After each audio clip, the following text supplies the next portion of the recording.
Well, the so-called fictional King Solomon's mines held a treasure of gold and diamonds, but archaeologists say the real mines may have supplied the ancient king with copper. King Solomon's mines, are they possibly found in Jordan? In a moment, Glenn Kimball joins us on Coast to Coast AM. Oh, he's an expert on ancient texts and manuscripts. Here he is, Glenn Kimball, back on Coast to Coast. Hey, Glenn, how are you? I'm doing terrific. I always turn red when I hear your name. Passion, my friend. Pure passion. Hey, I think I'd turn red if I stumbled into King Solomon's mines. Do you really think it exists? I really do. I am absolutely convinced that King Solomon's mines were very real. And we have tracking evidence of that in both archaeology and in manuscript form. So, but they're not where Jordan would like to place them. You know, every country and every culture wants to own history based on their own geographical location, and Jordan wants to own King Solomon's mines. But as you well note in the release that was given, the place that they found, which, by the way, was along the Silk Trade routes, to the Far East from Caesarea in Judea. Yes. This was a mine, a copper mine. They needed a lot of copper back at the time of the building of the pyramids, and all the way to the time of Christ, because they used copper in the making. First of all, pure copper, and then later on to make bronze. And copper was the only metal that they had. They didn't have iron at that point in time. And so the amount of copper that they needed to build great monuments, to carve stones, and to use as ornaments and tools and weapons and all kinds of things exceeded the capabilities of the mines that existed.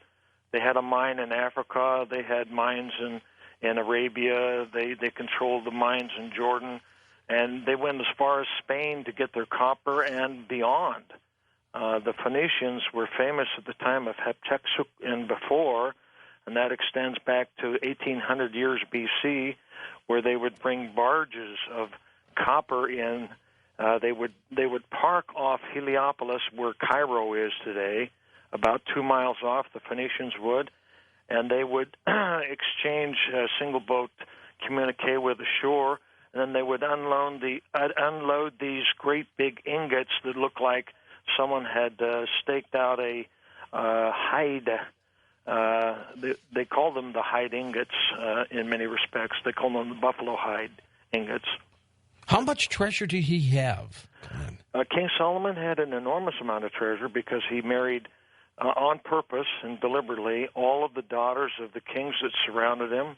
And from the smaller provinces, he took concubines, and so when he, at the very end, he had an enormous household, and each of them paid him tribute because of his position along the Silk Trade routes, and because he was also the one who would have built the original temple there in the 9th century BC. He also built other temples and other edifices, but he amassed it from from the dowries of these women. If you had 600 wives and each of them had provided you a dowry, let me get in line. You know, I think I could handle it. But nowadays, it's the other way around. Yeah, when you get married, you hand them your credit cards and your checkbook. And, yeah, that's it. No King Solomon mine for us, Glenn. Give me a little history lesson. King Solomon was the son, was he not, of King David of Israel? Yeah, of course. Yes, he was indeed, and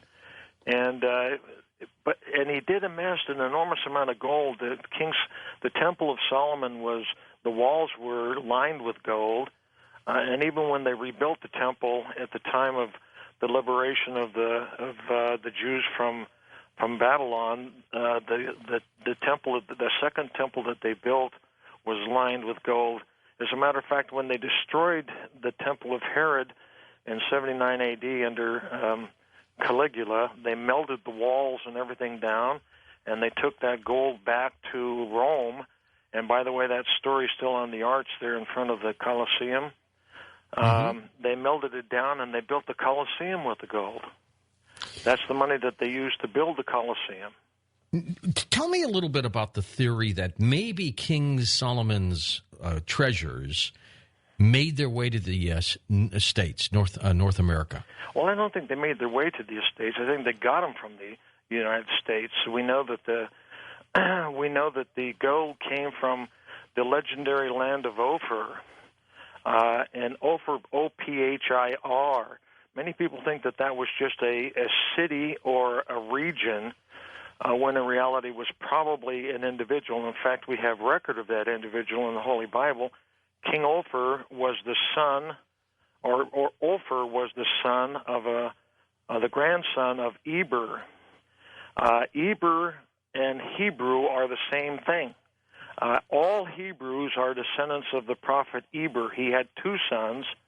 One was Peleg, who lived during the time of the division of the world, and he went west to the Tower of Babel where the languages were confused, and he became the great patriarch of Abraham, Isaac, and Jacob. But he had another son whose name was Joktan, who went east, and he settled the Hebrew estates in the Far East and beyond, and his son was named Ophir. And he eventually went as far as to South America. We have records. When I lived in Peru, they still had records of this great Ophir territory, and King Ophir himself having come and picked gold out of the streams and sent shiploads of gold somewhere out into the ocean in a trade mechanism back to the land beneath the seas, beneath the South American seas, and the Egyptians called the land of Ophir the land underneath the seas. As a matter of fact, the scarab beetle, which they still worshipped at the time of Akhenaten, used to go underground, and they worshipped this beetle because he went down at night into the land of Ophir, or into the land beneath the oceans, which was the other side of the world. And now, the Maya, are they tied into any of this? Well, the Maya certainly are, because the land between the two was called the Trebana, which literally means the land between. The Mayans come from the legacy of the great Prince Maya, spelled the same way. And Prince Maya never set foot in the Yucatan Peninsula. He was always the prince of India. And in fact, if you look at the Teotihuacan, which are the temples in Mexico City today, you still see the remnants of carved statues of elephants, and there's never been elephants in the Americas. They have the Naga traditions, which were always the Indian Naga traditions. And there's been some confusion over the years as how in the world did we get so much knowledge from India over in the Americas, and the reason was because this was the land between Jerusalem and the Americas. This is the trade route. And so what the Phoenicians would do is they'd take a boat and they'd sail it in their clandestine fashion, sail it to the land between, and then they would unload it and put it on another boat and sell it to South America, which was the place where Ophir settled. And then they would switch back and forth so that none of the seamen knew the whole trade route. They were very protective about this trade routes because that's how they made their money. The Phoenician pirates were the Phoenicians that extended for over 1,000 years, well over 1,000 years, were merchants basically, and they protected the style of boats that they used. They protected their trade routes. They protected the destination of where they got things. We know that Queen Hatshepsut, which was before Akhenaten and Moses and company, she was very curious about where the Phoenicians were getting their copper, and so she was able to break the code and find out that they were getting it from someplace from the sea down under. And she actually got a map to go, and she built 10 of her own vessels, and she sailed them to that place, which was up the Mississippi to the Great Michigan Mines, where there are 2,000 copper mines from that period of time today, and where there actually have been remnants of those same exact style of copper ingots. And so she was able to continue the great building that was going up the Nile River under Queen Hatshepsut. There's a lot of little details. For example, but it's amazing how these modern texts, the texts that we had in school, Glenn, don't say any of this. Well, they can't, and part of the reason why they didn't is because the mythology that Christopher Columbus discovered America and put a flag in the dirt in San Salvador, and therefore he had the right to claim this country for Spain, and subsequently other cultures in Western Europe had the right to claim the Americas for their own country. If we broke that, then we had no property right. That's basically it. And well, it truly is. It truly is remarkable, though, at how you're able to get this information, and it really is. Glenn Kimball's websites are up there at coasttocoastam.com right now. He's also got a great CD out called Melchizedek's Audio CD, and you might want to listen to that.